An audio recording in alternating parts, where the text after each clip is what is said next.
Hey guys, happy Friday. We made it through another work week. This weekend looks like we might have some nice weather on Sunday, so I hope you get outside, take a walk in nature. We all need it during this quarantine time. The two workouts we're going to look for today are Count Chalkula and Sandpaper. Count Chalkula is an AMRAP 20 minutes, 30 kettlebell swings, 53, 35, 25 box jumps, 24 inches, 20 inches, 20 toes to bar, and 15 push presses at 135/95.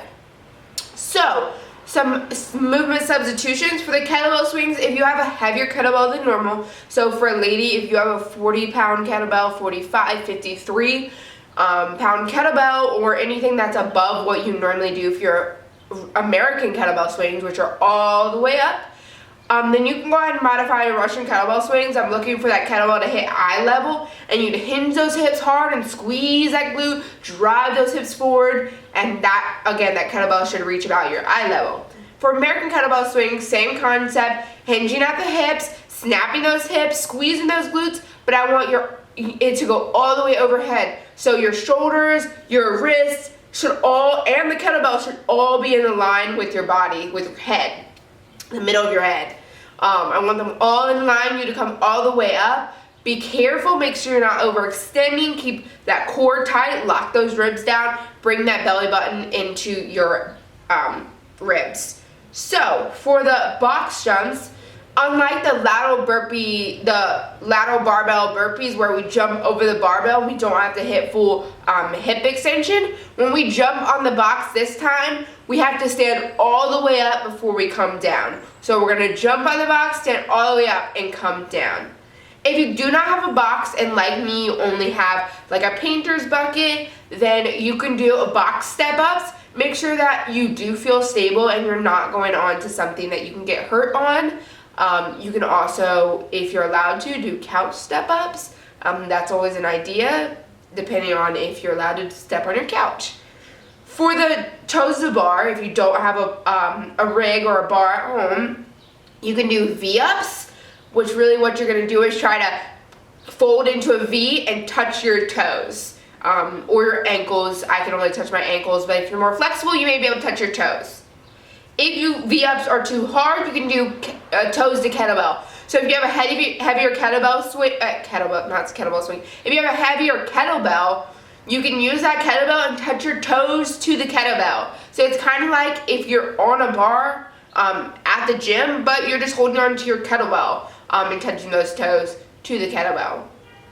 For your push press, this is different than your push jerk. We've done our push jerk earlier in this week, so that was a dip, drive, and drop.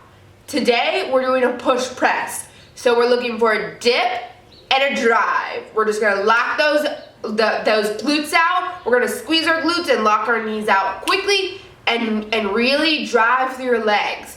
If you use your arms in this, you're gonna get fatigued very easily. So really use big legs, strong legs, squeeze those glutes and push out, punching that head through the window. This is 135/95, so it is moderately light to moderate weight, so you should pick something that you can definitely be able to do 15 unbroken if you are fresh. Not recommending that for your strategy, but again, keep in mind, like the other day, the more you put the bar down on your push press, the more you're going to have to clean it up. Obviously, there's no cleans of this workout, so you're not going to have to repeat that movement, but just something to think about how much you want to tax your body and picking the bar back up every time. Instead, maybe resting at the top, and then once you bring that barbell back down, you're going to pop right back up, just like your push jerks. You're looking for about 3+ rounds, so somewhere in that 3+ rounds range. Your kettlebells, you should be able to do all 30 reps within those 3 sets. Your kettlebell swing should be unbroken each time. So we're looking for that 3 rounds, so I'm saying 3 sets. But if you get 5 sets, you should be able to do 5 sets unbroken with your 30 kettlebell swings. Full extension during the workout. Everything today, you should reach full extension. Kettlebell swings, you'll reach full extension at the top when you're locked out up here. Box jumps when you stand all the way up. And with your push press, you should dip, drive, and reach full extension at that point, no dropping under the bar. Break up movements besides the box jumps and kettlebell swings. So if you do feel yourself not able to hold on to the kettlebell swings, obviously you can drop the kettlebell swing or the kettlebell safely to break up those reps, but I recommend holding on to that kettlebell as much as you can. It should definitely be a weight that you can do unbroken.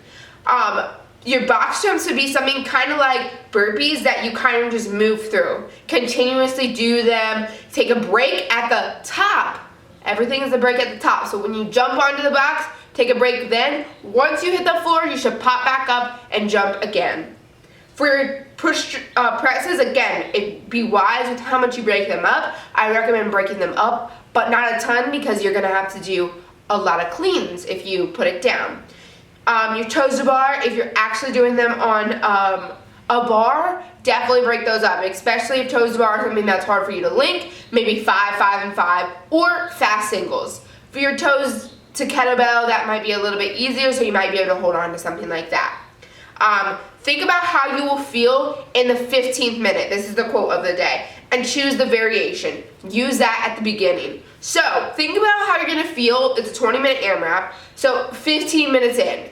Tired, burnt out, ready to stop. You have 5 minutes left and you're like, oh, when can this be over?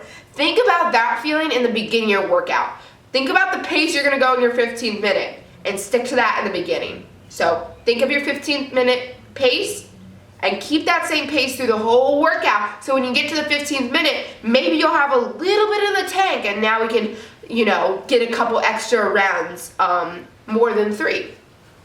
For Sandpaper, we're looking at AMRAP 12 minutes, 2 double dumbbell power cleans, 2 double dumbbell thrusters, 30 double unders, 4 double dumbbell power cleans, and 4 double dumbbell thrusters, 30 power or double unders. We're going to continue to add 2 reps to the barbell movements per round. So you go 2, 4, 6, 8, 10, 12. For your double unders, if you cannot complete double unders, again, 45 singles or 30 line hops. Again, line hops are if you hop over the line, it should be over and back equals 1 rep. For your thrusters, you can use a single dumbbell thruster if you don't have 2 dumbbells. If you do have 2 dumbbells, obviously you do the double dumbbell, but the single dumbbell, you'll just divide the reps. So 2 1 round, if you have 4, do 2 and 2, or so something like that. Divide those reps evenly. You can also do a single dumbbell goblet thruster. You can also do an odd object thruster as well. And for the thruster, what we're looking for is basically it's a push press and a squat. So a squat and a press. So we're gonna come down that squat, hips below knee crease. We're gonna use that drive from our legs, squeeze our glutes, and push that weight overhead. For your power cleans, again, you're looking for a rocket ship and drop under that dumbbell. Again, for your dumbbell power cleans, you do not have to touch both heads to the ground. You only have to touch one head of the dumbbell to the ground. You can also do single dumbbell power cleans, of course, alternating reps. Make sure you're dividing the reps evenly. Or you can do odd object clean and jerks. So if you have an odd object, you're going to also add the jerk to it. You want to break up your movements so you can thrive in your thruster. A lot of us are thrusters that weakness in this workout. So break up movements so you know you can thrive on the thrusters. Power cleans might be easy, but maybe be conservative. Break it up a little bit so you can maybe go unbroken on your thrusters and give yourself some time there, because those are the movement that will take the longest. Rest with 1 rep on power cleans. So again, I talked about being conservative with your power cleans. Comp Train recommends that once you have 1 rep, so let's say we're on 10, at 9 we set our power cleans down. We go ahead and do that. We take a break, do that last power clean, and go straight into that thruster. So, I hope you guys enjoyed this video today. I will see you guys on Zoom next week. Be sure to see us on Zoom at 6 a.m. and 5 p.m. today. And on Saturday, there's a 9:30 class and 7 a.m. yoga. I hope you all have a great weekend. Bye, guys.